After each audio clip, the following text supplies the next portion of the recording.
안녕하세요. 경제정보알림이입니다.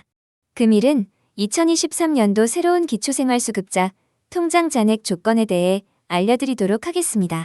몇 달 전 보건복지부에서 2023년 자료가 나왔습니다. 보건복지부 공식 홈페이지에서 2023 국민기초생활보장사업 안내라는 파일이 존재합니다. PDF 파일 분량이 무려 555쪽짜리라서 굉장히 방대합니다. 시청자님들이 이를 다 읽는 것은 현실적으로 불가능하니 제가 쉽게 요약을 해드리겠습니다. 기본재산액이라는 개념이 가장 중요합니다. 이게 무엇인지 알려드리자면 보장가구, 기초수급가구를 의미합니다. 기본적 생활유지에 필요하기 때문에 최소한 이 정도의 재산은 있어야 한다고 보건복지부 장관이 정해요. 이후 고시를 합니다. 가장 중요한 부분은 소득 환산에서 완전히 제외해버리는 재산가액입니다.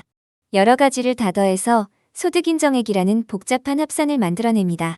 이때 재산이 얼마나 있는지 소득 환산에 계산되는 재산을 완전히 제외해버리겠다는 것이죠. 쉽게 말씀드리자면 이 정도의 재산은 기초수급자라고 해도 보유하고 있어도 됩니다.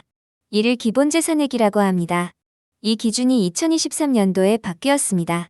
작년보다 금액이 상당히 많이 늘었죠. 또한 특이한 점은 생계급여와 의료급여, 주거급여, 교육급여를 하나로 통합했습니다. 작년에는 의료급여를 따로 떼서 적용을 했었습니다.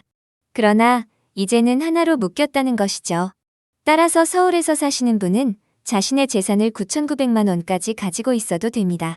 그러므로 평균적으로 서울에서는 거주하는 시민들의 재산을 기준으로 했을 때 소득이 아닌 재산이 약 1억 정도가 있어도 기초수급자가 될 수 있습니다. 경기도는 8천만 원입니다. 광역시인 광주, 울산, 부산, 대구 등과 세종시, 창원시는 7,700만 원입니다. 그리고 여기에 속해 있지 않은 지역들은 5,300만 원까지의 재산이 허용됩니다. 이게 기초수급자가 가지고 있어도 되는 재산입니다. 이 정도의 재산을 가지고 있다고 해서 기초수급자 혜택을 받는데 어떠한 제한사항은 발생하지 않습니다. 만약 누군가는 한 300만 원 정도 있으실 수 있는데요. 당연히 괜찮습니다. 혹자는 집을 보유하고 있는데 약 5천만 원이다. 서울과 경기도에 사시는 분들은 괜찮습니다. 그런데 잠깐 제가 왜 재산 얘기를 하는 걸까요? 그 이유는 기본재산액을 공제를 할 때 보통 시청자님들이 통장에 보유하고 있는 돈이 모두 포함되기 때문입니다. 따라서 여러 가지의 재산을 전부 다 합쳤을 때 이 금액을 넘지 않으면 아무런 문제가 없습니다. 예시를 들어보겠습니다. 주거용 재산, 일반 재산, 금융재산 총 3가지 재산으로 나뉜다고 설명을 드렸습니다.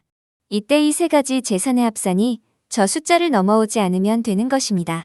예를 들면 어떤 분이 집이 있다고 가정하겠습니다. 집이 1천만 원이고요. 근데 밖에서 따로 나와 살아요. 그래서 2천만 원으로 전세금도 하나 넣었다고 할게요.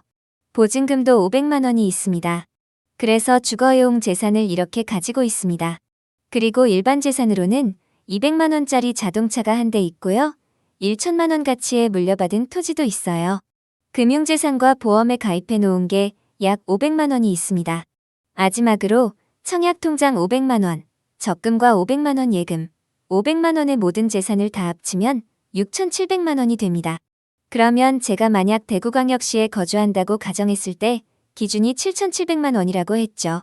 그럼 여기다 7,700만 원을 기준 잡고 이 정도까지는 가지고 있어도 되는지 계산을 해봅시다.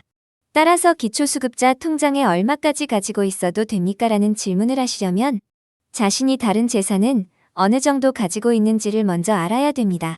그래서 어떤 분은 예를 들면 서울 사는 어떤 분인데 집도 없고 보증금도 없고 자동차도 없고 토지도 없고 보험도 없고 청약통장도 없어요. 결국 다른 재산이 전혀 없는 아무것도 없는 분이라면 9,900만 원까지 가지고 있어도 됩니다.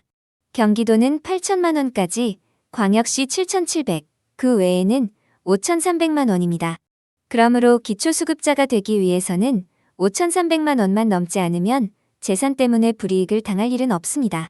여기다 하나 추가적으로 더 알려드리자면 금융재산에서는 500만 원을 더 추가로 가지고 있어도 된다고 합니다.